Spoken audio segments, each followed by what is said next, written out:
शहर की भीड़-भाड़ भरी गलियों में, जहां लोगों के पास एक दूसरे को देखने का वक्त भी नहीं था, जहां हर कोई अपनी दौड़ में लगा हुआ था, वहीं एक कोने में एक छोटी सी पुरानी सी दुकान थी। ना कोई शोरूम जैसी चमक धमक, ना रंग बिरंगी रोशनी, बस एक पुरानी लकड़ी की मेज, एक टूटी कुर्सी और उस पर रखा हुआ एक पुराना रेडियो। वो रेडियो जिसकी आवाज ने जाने कितनी नस्लों का साथ दिया था। उस दुकान में बैठते थे एक बुजुर्ग जगन्नाथ, चेहरे पर गहरी झुर्रियां, बाल पूरी तरह सफेद, जिस्म थोड़ा झुका हुआ, मगर आंखों में अब भी एक खास चमक थी। हर सुबह वो आहिस्तगी से दुकान खोलते, रेडियो साफ करते और फिर बड़े प्यार से ऑन कर देते, जैसे किसी पुराने दोस्त को जगा रहे हों। रेडियो से निकलती आवाजें, कभी पुराने गाने, कभी खबरें, कभी शायरी। राह चलते लोग उस आवाज को सुनकर रुक जाते, कुछ मुस्कुराकर आगे बढ़ जाते, कुछ वहीं खड़े होकर गानों के साथ अपनी पुरानी यादों में खो जाते। लोगों में कई बार कहा, बाबा ये रेडियो अब कौन सुनता है?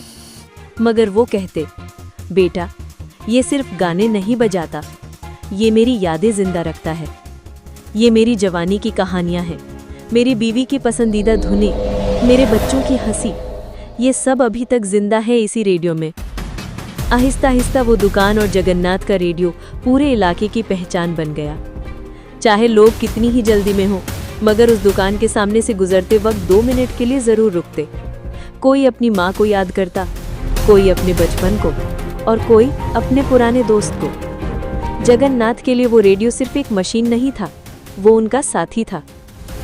वक्त ने उनके बाल सफेद कर दिए, चेहरे पर झुर्रियां डाल दी, मगर वो रेडियो अब भी उनके लिए उम्मीद की किरण था। उनकी आंखों की चमक देखकर लगता था जैसे वो कह रहे हों, जिंदगी आगे बढ़ती रहती है, लेकिन यादें ही इंसान को जिंदा रखती हैं। कहते हैं ना, हर चमक दमक में सुकून नहीं होता, असल सुकून तो अक्सर उन पुरानी चीज़ों में छुपा होता है जो हमारी यादों से जुड़ी होती हैं। और शायद यही वजह थी कि उस शोर शराबे भरे इलाके में भी जगन्नाथ और उनका पुराना रेडियो हर दिल को छू जाता था। कभी कभी सुकून नई चीज़ों में नहीं, बल्कि पुरानी यादों में मिलता है।